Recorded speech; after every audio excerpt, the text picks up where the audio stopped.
оюутлын хичээлээр уулзж байгаадаа маш их баяртай.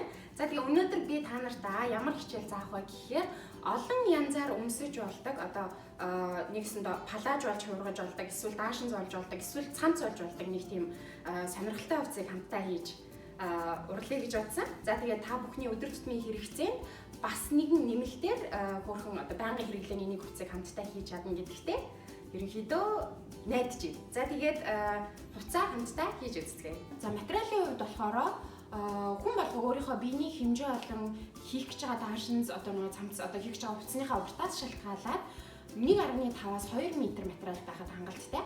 За тэгээд хамгийн гол нь маш сайн сундаг буюу стретчтэй материал гэж байдаг шүү дээ. Тэгээ бүр татангууд ерөөсөө сунаад байдаг эртүүц шиг юм уу эсвэл биетэй хэрнээ бас хамгийн гол нь сундаг байвал таны хувьд хувцс маань одоо юу гэдэг хийхэд илүү амархан бас гоё бие сууж гарч ирнэ гэсэн үг шүү. За хоёрдугаар гэх юм бол мэдээж хэрэг өнгө дагуу утас байгаа. Энд би тавьсан байна. За тэгэнгүүтээ шугам, шохой, хайч хамгийн гол нь оюутлын машин байгаа. За оюутлын машингүй хүмүүс маань яг гараараа бас оюуж болно. Би тэрийг дандаа зөвлөдөг байгаа. За тэгээд оюутлын машин гэснээс энэ удаагийн маань бичлэг нэг юмараа онцлог байгаа. Би нэг өмнө нь хүмүүстэй амлцсан байсан шүү дээ, тий. Одоо юу гэдэг миний YouTube сувг дээр subscribe хийгээрэй. Дараагийн удаагийн бичлэг маань оюутлын машин бэлгэнд байгаа шүү гэж. За тэнгүүд тэр бэлгэний маань машин гэж байна. За энэ миний бэлгэнд өгөх singer буюу zinger гэдэг баха. Би тэрийг ер нь бол zinger гэдэг юм билээ. За ийм оюутлын машин байна. Шив шинээрээ.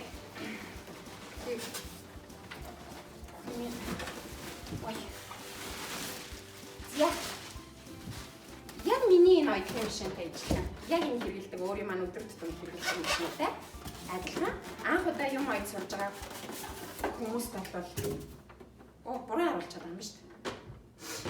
Маш тохиромжтой ийм хөөрхөн оюутлын машиныг би бэлгэнд өгөх байгаа шүү. За энэ оюутлын машиныг бэлгэнд авах болцол маш энгийн. Та миний Instagram хуудсан дээр фоллоу хийх, Facebook пэйжн дээр лайк дарах, тэгээд дээрэс нь YouTube хуудсан дээр маань subscribe хийх хэрэгтэй. За тэгээд миний өөрийн маань ашигладаг хуудсууд бүгдээрээ энэ хажуу талд гарах байгаа.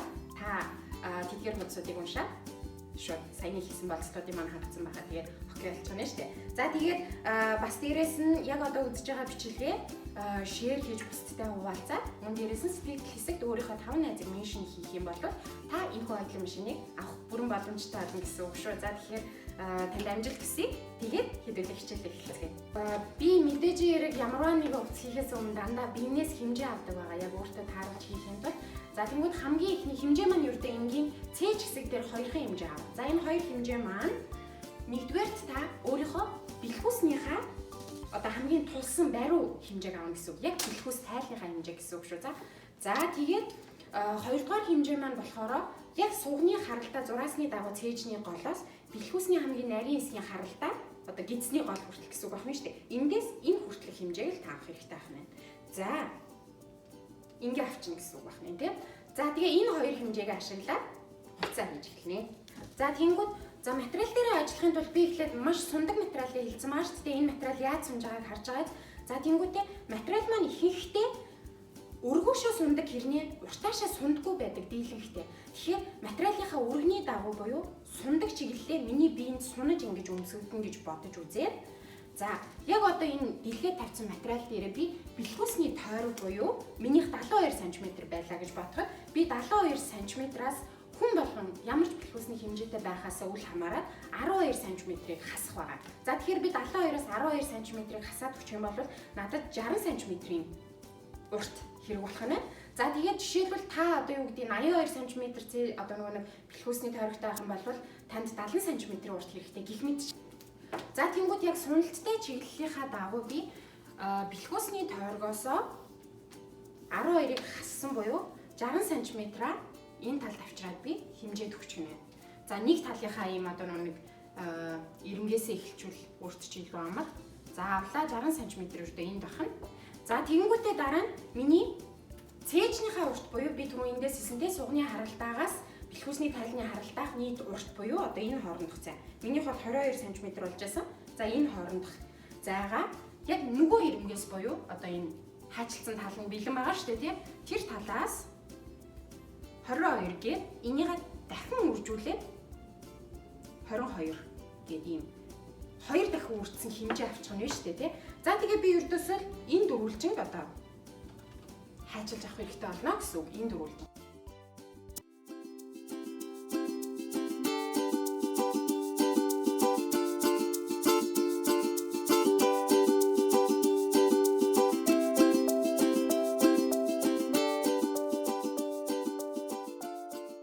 За тэгэхээр нөгөө хайшлаад авсан дөрвөлжингөө одоо оёх хэрэгтэй.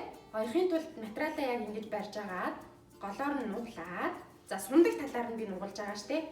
За нуглаад тэгээд энийгээ би битүүлээд оёод өгнө гэсэн үг. За тэгэхээр нэг юм юу юм битээ юм болох нь штэ тий. За тэгээд энэ материалыг оёход ерөнхийдөө за хэдүүлээ маш сундаг материал ашиглана гэж байгаа штэ. Сундаг материал ашиглахын тулд хамгийн түрүүнд зөв ашиглах хэрэгтэй байдаг.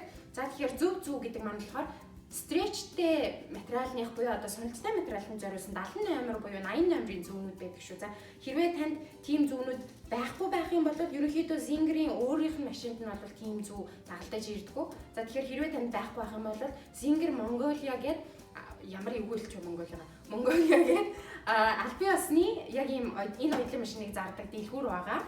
За тэгээд тэр дэлгүүр рүү очиод хэлэхэд за худалдагч нарын тань зөвлөх байхаа. За тэгээд зүг хамгийн гол нь ашиглах шүү. Тэгэхгүй бол оёдлын машин маань утсаа хаяад юусаа ойдохгүй шүү. За тэнгууд материал ойж эхэлнэ. За би одоо нөгөө хажуу талыг энэ хэсгийг битүүлээд ойчлоо. За тэнгуудээ энийгээ эргүүлж харуулахдаа яг голоос нь нуглаад ингээд авчин гэсэн үг. За, ерөнхийдөө миний санааг ойлгосон бах тий. За, одоо надад тэг дөрвөлжин материал хэрэгтэй. За, тэг дөрвөлжин материалаа би яаж үүсгэж авах вэ гэвэл одоо үлдсэн нөгөө нэг метр 50-аас 2 метрийнхаа үлдэгдлэр нь хийх гээд байна шүү дээ. За, энийг би ерөнхийдөө нар хормой хийх гээд байгаа байхгүй юу? За, бүх бүрэн тийм том эргүүр хормой хийн гэсэн үг. За, тэхийн тулд надад нөгөө нэг энэ тайлны маань харалдаа голын цэг байгаа шүү дээ тий. За гидснийхаа энэ голын цэгээсээ доошо өөрийнхөө хэр урттай палаж хийхэ бодож үзэн гэсэн үг байна. За тэнгууд миний урт нэг за 46 см-ийн урттай U-book хийх гэдэг штэ. За тэнгууд 46 дээрээ юмыг яаж мэдэх үү гэж бодоод заавалчгүй шүү заяа. Хэрвээ тань 46-аар нь хэмжээ авч болохгүй юмыг яаж мэдэх үү гэж бодоод би дахиад дээр нь 12 см-ийн буюу за 15 см-ийн хэмжээ авчээ. 45 дээр 15 гэдэг чинь 60 дахиад 60 гарах нь шүү. За тэнгууд энэ 60 см-аа хоёр төвжүүлээд 120 буюу 120 хэмжээтэй метр 20 хэмжээтэй том дөрвөлжин ойлоо ажиллаад авах нь штэ. За тэгэнгүүт би яг нөгөө сая хэлсэн хэмжээгээрээ метр 20 урттай ийм тэг дөрвөлжин материал ажиллаад авцаа. За гэхдээ та бас яг метр 20-ыг хийх ёстой гэсэн үг биш шүү заяа. Яагаад гэвэл таны өөрийн чинь өндөр гэж байгаа, таны өөрийн чинь одоо нөгөө бэлхүүсний хэмжээ гэх мэтлэн зүйлүүд байгаа учраас та өөрийнхөө хийх гэж байгаа урт дээрээ тааруулна. Яг саяны миний хэлсэн одоо нөгөө илүүдэл хэмжээг ашиглаж тооцоогоо гаргах хэрэгтэй гэдгээ бити мартаарай. 150 ч байж магадгүй шүү дээ таних тий. Тэгэхээр тийм өөртөө сонголттой гинэ. За тэнгууд одоо би энэ материалаа яг тэг дөрвөлжин материалыг яг л тэг дөрвөлжин нуглаад дөрөв давхарлаад нугалчихна. За яг тэг дөрвөлж энэ ямар тэг дөрвөлж юм биш нугалж байна. За ингээд нугалчихж байгаа. За тэгээ ингээд тэг дөрвөлж нугалсан материал юуны маань одоо яг гол буюу нэг юм битүү хэсэг байна да. Яг одоо энэ гэх юм битүү. Нөгөө хэд нь бол ингээд задгаа дөрөв давхар юм яаж байгаа шүү дээ тий. За тэгэнгүүт яг энэ битүү хэсгийг онцгойлж өөртөө ингэж санаж аваад гурвалжлаад ингээд нуглаад өгчээ. Хоёр үнцгийг нийлүүлээд. За тэгэнгүүт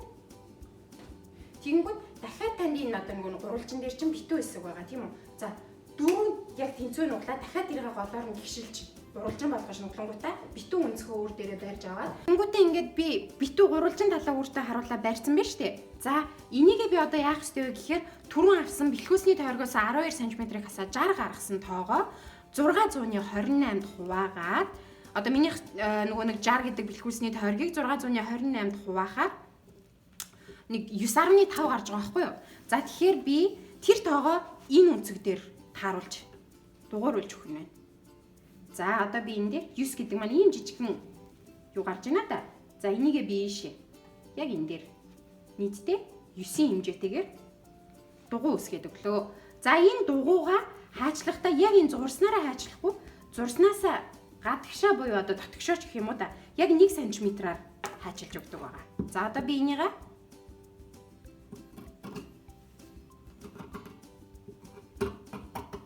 ингээ хаачлаад өгч байна. За тэгснээ дараа нь энэ нийт хормоныхоо бас дугуйг үсгэж авах нь. За тэнгууд би түрүүний энэ хэмжээнээсээ одоо доошоо 45-ийн урттай надад хэрэгтэй гэдсэн шүү дээ тий. Тэгэхээр би 45-ыг энд аваад за ийшингээ ингээд бүгдийн 45-аар тойруулаад аваад өгнө дээ. За одоо энэ 45 гээд тайруулсан хэсгээрээ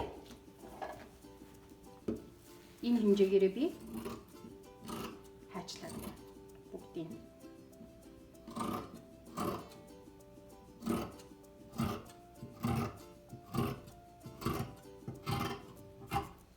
За энэ урт маань нийтдээ 45 гэсэн үг байна. За энийгээ хайчилсан одоо хэмжээгээ би дэлгээд харах юм бол нэг юм юб гараад ирчихэж байгаа. Энэ аргыг баг өмнөх бичлэгүүдээс мань зөндөө хүмүүс үзчихсэн баха. За тэгээд энэ маань миний юб хэсэг болно гэсэн. За тэнгууд би юбгөө тавиад за тэнгууд энэ маань болохоор цээж хэсэг гэсэн үг байна шүү. Тэгэхээр энэ хэсгийг би юбгийнхаа энэ дээд хэсэгтэйгээ холбож өгөх нь. За тэгэхээр түрүүний маань одоо цээж хэсэг буюу ингээд нөгөө нэг хуваагаад нуглаад өгсөн байгаа хэсэг байгаа шүү дээ. За энийгээ би доотлихоо энэ юбгтэйгөө яг юбгийнхаа одоо нөгөө тойргийн радиус үүсгэж авсан хэсэгтэйгээ би холбож оёх хэрэгтэй байна. За тэхийн тулд би эхлээд энийгээ яг энэ хоёр давхрыг барьж аваад энийхээ нэг талтай нийлүүлээд тойруулаад оёж өгнө гэсэн үг байна. 3 давхар материалын удаа оёж байгаа тий. Цээжний маань давхарлцсан байгаа 2 материал, тэгэнгүүтээ юбгний маань материал энэ 3-аа би давхарлж өгөөд маш сайн татаж оёх байгаа. Хоёр талаас нь зэрэг татаа явна. Тэгэхгүй болохоор та өмсөж тайлах чи хэцүү болчихно гэсэн үг шүү. За би оёж дуусгана одоо.